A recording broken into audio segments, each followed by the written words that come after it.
This is the new Google Pixel 9 Pro XL, and yes, it does look like an iPhone at first glance, but other than the aesthetics, that's pretty much the only thing that's similar between this and an iOS device. The new Pixel stands out with its AI capabilities, the beautiful photography, and there's a very impressive battery in this thing, and I have the test to back it up. This phone starts at $1099 for the 128GB model, and it goes all the way up to $1549 if you're going for that massive 1TB storage.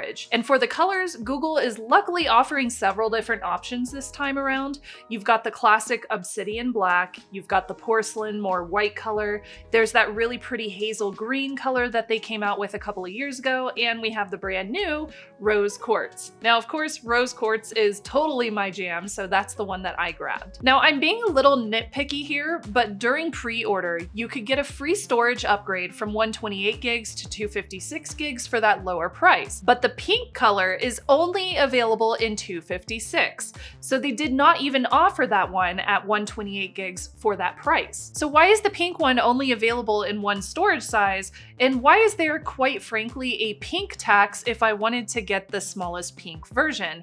I'm kind of annoyed that I had to pay more, a good $100, because I wanted a specific color, and I'm also annoyed that the cutest color, in my humble opinion, was not even available at 512 or 1TB. Also, why is there no pink case available for the third-party brands on the Google Store for the XL type phone? Now, if you look at the website and the store, it looks like there are pink cases available for the third-party brands, but if you actually click into the listing, they are not. I wanted a magnetic pink case, but the only options for the pink XL phone don't match the aesthetic unless you want to do a red on top of the pink phone. I don't understand that choice unless Google just wanted to monopolize the pink case option.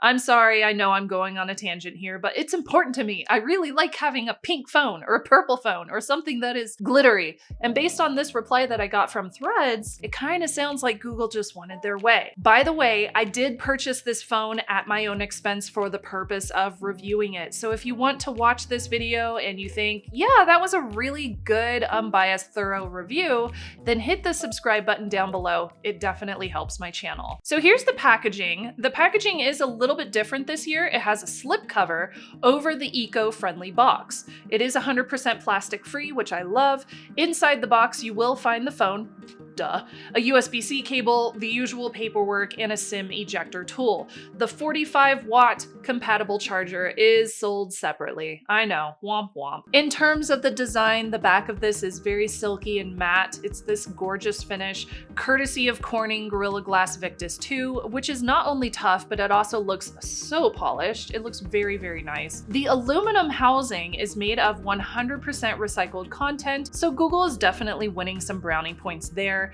And it is also IP68 rated, meaning that it is dust and water resistant. So you won't have to worry if you accidentally drop this in your iced coffee or your pumpkin spice latte. Not that I've ever done that, but maybe I'm speaking from experience. When I'm holding this, you can tell the phone itself is quite large. It weighs almost 8 ounces. It is a little skinnier than the S24 Ultra, but it is fairly close in size and weight.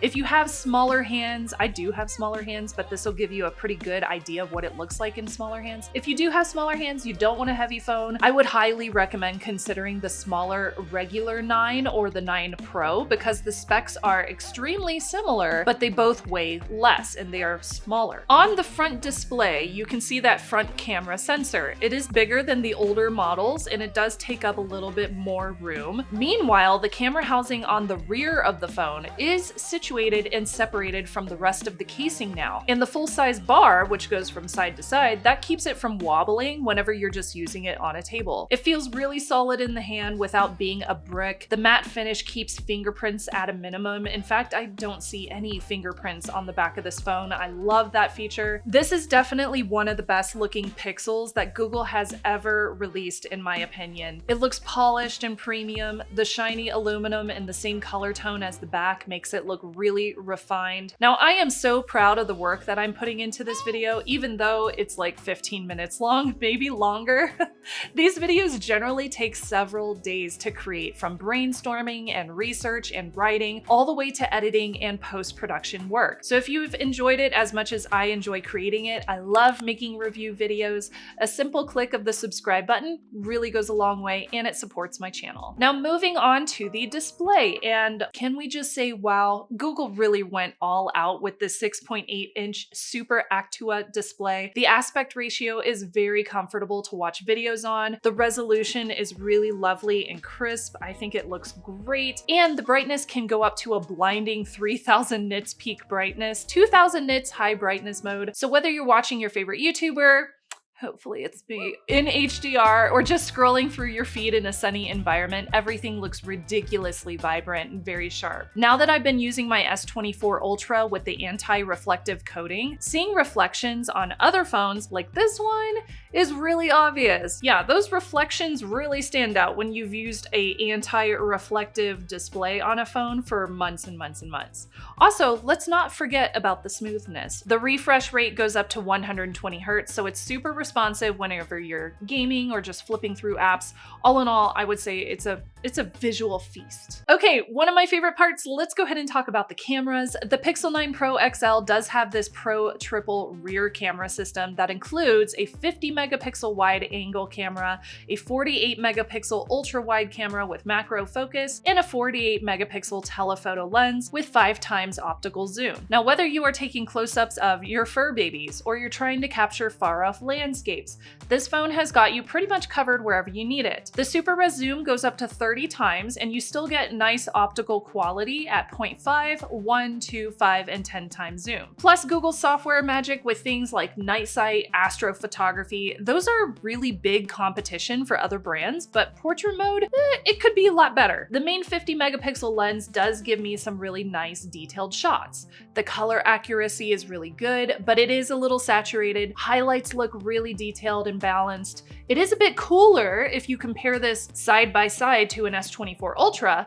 and it's not as sharpened or over sharpened as my S24 Ultra. And in a sense, I kind of like that it's not as sharpened. It still crops to 1.5 times for the portrait mode, but I usually just stick with normal mode anyway. I still notice a lot of errors around the edges of my portrait, so I just prefer the natural bokeh. The macro photography looks really great, and it will be especially useful for my Sailor Snubs YouTube channel. Subscribe if you like Sailor Moon and weeb stuff, because I review Sailor Moon merchandise over there all the time. I'm always getting really close-up shots of the merchandise itself, and color accuracy and focus on those macro photos and videos is very, very important. Now, for all the selfie lovers out there, that 42 megapixel camera on the front, that front-facing camera, which again is a little bit larger, it's a 42 megapixel front camera with a new wider 103 degrees ultra wide field of view. That will make sure that you and all your friends can fit in your shot. Selfies look really great as well. I love the skin tone that it gives me and the skin color, so it looks excellent. Portrait mode is also still quite computational, and I do prefer that natural bokeh again. It just looks so much better whenever I'm using that natural bokeh. Now, the lower field of view on the S24 has bugged me this year. It's kind of annoyed me every time I want to take a group photo, so I'm very excited to use this selfie camera a lot more. Video is also getting better and better, and I've noticed this year over year. I can use this camera for vlogs, and Video Boost is supposed to help your videos look better by using AI. I also love all the magic editing you can do with audio whenever you're recording videos on a Pixel phone. It helps tremendously. Now, I keep on forgetting to turn on Video Boost every single time I use this phone for videos, so that's a problem. I keep on forgetting to turn it on because you have to do it manually every single time. And here are some video examples for you to judge. Let me know what you think of the audio as well as the video and the stabilization. Yep, this is terrifying. Can you see this shaking next to me? This is a little scary. This is awesome though. It's really cool. We're very, very high up. You can see the mountains behind us and it looks amazing out here. Yeah, before I plummet to my death, how does this video look? Hello. 5 times zoom, 2 times zoom, 1 time zoom, and 0.5. How far in can we zoom? 20 times zoom. See those cops over there? Can you zoom that far? Cops? Oh yeah. What's up, coppas? Hello. Hi, friend. You're really cute.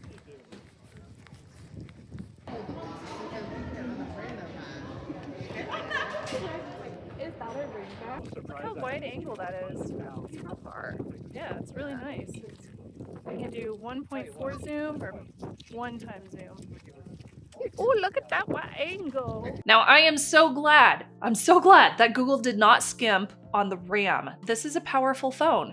Under the hood, the Pixel 9 Pro XL is powered by the new Google Tensor G4 chip with a whopping 16 gigs of RAM. Whether you're multitasking or you're playing games or just keeping a million tabs open, which guilty, I've done that a lot, this phone handles all of it like a champ. And for the storage, you can choose between that 128, 256, 512, or 1 terabyte storage options. Now keep in mind, all of those storage options do not come in all of the different colors. I have got 3D Mark scores right here for you to see. Overall, if you're comparing these to other phones that are on the market currently, it's very much on par with the Flip 6 that I recently reviewed too, and the stability is very, very good when I was using those 3D Mark testing tools. Gaming was beautiful on the screen. Genshin Impact is my favorite mobile game right now, and surprisingly, it does not run very hot on this phone.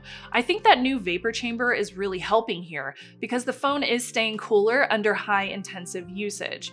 Now you can still feel some heat, especially right here in the center of the phone, but it's not as bad and it's not as obvious as it was on my Samsung Galaxy Z Flip 6. Now just a pause here, a big shout out to all of my newest Patreon supporters, my s'mores. You can join them and support my channel by going to patreon.com/ShannonMorse for perks like early video access to videos like this one and a private Discord. As usual, all the videos on my channel are free to watch, completely free, and I thank my YouTube members and patrons for making that possible. Let's talk about the battery. Battery life is pretty impressive on here. Google promises 24 plus hours of juice on a full charge, and with the extreme battery saver, you can apparently stretch this to 100 hours. I don't think that's possible, but I have also not had a chance to test it yet, so I couldn't tell you with extreme confidence that that is possible or not.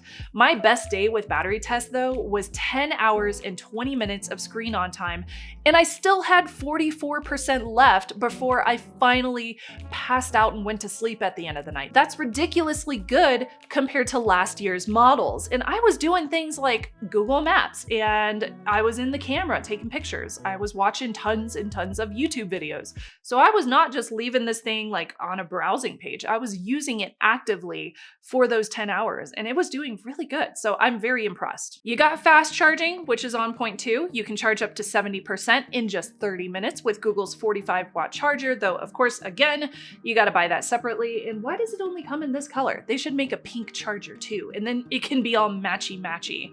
And yes, it does support wireless charging, battery share, so you can be that hero and charge your friend's phone in a pinch. Wired, it will do 37 watts. Wireless, it does 27 watts, and that is also an increase as well. Security is always a top priority, and with the Pixel 9 Pro XL, that's no slouch in that department. It's got the Titan M2 security co-processor, it's got Google's VPN at no extra cost, and 7 years of OS security and Pixel drop updates.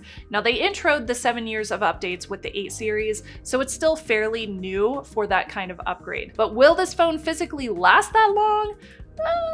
Only time will tell, but I am happy to see this being a secure choice for folks that do keep their phones for a long time. And if you are into safety features, you will be glad to know it's got satellite SOS, it's got car crash detection, which is not new, and even an Android earthquake alerts warning system. Now, I've been in earthquakes, I don't really want to test that, but given that I've experienced it, having a warning system sounds really, really useful. But satellite SOS is also really cool, and I could absolutely take advantage of that in a pinch. Like, I ski and I hike here in Colorado, so this phone will absolutely be on me when I brave the mountains, just to see if satellite SOS is a thing that I could actually use. Satellite SOS in demos looks really amazing, but will it work in real life? Again, that's something that I hope I never have to use, but it's there if I needed it. The biometric options are awesome. We finally have a Qualcomm ultrasonic fingerprint sensor under the display. Specifically, it's the Qualcomm 3D Sonic Gen 2, which is QFS 4008 if you want to look up the white paper, which is the same as the S24 Ultra. It loads faster, it does not require light to unlock since it works differently than any optical scanner, so it won't go full on bright whenever you're trying to check this thing in the middle of the night. Now keep in mind, Qualcomm's ultrasonic fingerprint sensors sometimes don't fare well whenever you put a screen protector on here. So what I would advise, and what I've done on previous generations of the Pixel phones, is once you put your screen protector on, re-register your fingers and do them more than once. Re-register that fingerprint like 2 or 3 times and you should get a better experience. We also have Face Unlock on the Pixel. It's the most secure face unlocking option on Android, and you can use it to unlock your banking app as well because it is biometrically more secure. Android 14 is the included OS. AI is all over this phone. I know that is a debatable subject, I know, but some of these are very useful features. So the first thing we have is searching screenshots with Pixel Screenshots. Now this app will search through screenshots that you have taken for relevant information and pull them up for you. It doesn't recognize and know which app I took a photo in, like it didn't find 3D Mark when I just searched for 3D Mark, but it did find wildlife, which was text from the screenshot. All of this is done locally on the device, so that's going to help a lot when it comes to privacy. Pixel Studio will generate images from text prompts. I was able to generate some really cute anime style images of a little Luna-like kitty and a rainbow-haired unicorn. You can definitely see my vibe in these pictures. Yeah, that's totally the vibe I like. It doesn't generate humans though, and it's very cute, but I'm not gonna use it a lot. Like practically, I don't think it would come in useful that often. I generally hire artists for new artwork whenever I'm doing like logo designs or pin designs or whatever it might be. I'm hiring artists for a lot of that stuff. The new weather app is really gorgeous. An AI generated weather report will give you quick info about the day. And when I looked up weather in Tokyo, I was able to use Circle to Search to quickly translate that warning message up at the top. That's really cool, Google. Good job. In the camera app is this new setting called Add Me. I know you've seen info about this a ton, you've seen the advertisements, but it does work. And given that I'm about to take a trip with my husband to Scotland, this will help us get photos together. It's gonna help us create memories so both of us can be in the photo and I won't have to take a tripod stand or a selfie stick, which I don't anyway, because they're often banned in touristy spots. Now I will say with the Add Me functionality, if you sit too close together or if you get 2 people too close together, then it might crop or cut off a portion of the first person, so keep that in mind. Magic Editor in Google Photos has new editing capabilities. There's Auto Frame, which lets you reframe a photo for better composition, and Reimagine lets you circle a section of your photo and then type in some reimagined visual image to change it into. Like this photo of my studio. Why, yes, of course, I adopted a long-haired cat with 2 tails and all of her kittens. But also, of course, I'm starting to plant some greenery in the middle of my floor in my studio. That completely makes sense. Now, there are very valid reasons that people are quite concerned with this feature, and I have to say myself as well, but I've been having a lot of fun with it, so that's always cool. We have clear calling, which will improve the audio quality of your calls. There's also this new call notes feature that sends you a private summary and full transcript of your phone call shortly after you hang up. This runs locally on the device for privacy, and everybody on the phone call will know that it is currently active. Now keep in mind though, you only get 1 free year of Gemini Advanced, which has some app integrations with Google Apps, and Gemini Live, which is Google's new chatbot. I will most likely not pay for Gemini Advanced. I don't buy a phone for the AI advancements. I think they're cool and they're fun, but it's not the main reason that I'm buying one. I buy a smartphone to do smartphone things, you know, like watch YouTube videos and play games. Do not forget to hit that subscribe button and ring the bell so you never miss a review. Again, this is a purchase phone, so truly, truly thank you for sticking around. Simply watching this video helps fund future reviews, so thank you, I appreciate you. Now, moving on, we have Wi-Fi 7, Bluetooth 5.3, NFC, and even an ultra wideband chip for accurate ranging, spatial orientation. These are all included. You can see some of my speed tests on the screen. Now, keep in mind, I'm on fiber, it's a Wi-Fi 6 setup, so it's definitely taking advantage of my network for sure. The stereo speakers sound really good, better than the 8 series. One of them is a little bit louder than the other, and the mic does seem to pick up my voice great for calls. I've had no drops on my cell phone service, so the radio appears to work well too. And the 5G speeds are incredibly fast. So far, given it's not the end of the year yet, this is easily one of my favorite phones of 2024. Aesthetically, it's beautiful, and for my job as a tech reviewer and a content creator, the Google Pixel 9 Pro XL is an absolute powerhouse. The camera system's top-notch, the display is gorgeous, the battery is epic. It's on the pricier side, yes, but if you are looking for a phone that does a lot of the things and does them all well, then the Pixel 9 Pro XL is absolutely a solid choice. Now, I have a comment question for you before I wrap this up. If you've got to choose between this or a folding phone, which one would you choose and why? If you're thinking about upgrading, this might be the phone to beat in 2024. Thank you so much for watching. I'll catch you in the next video. Bye, y'all.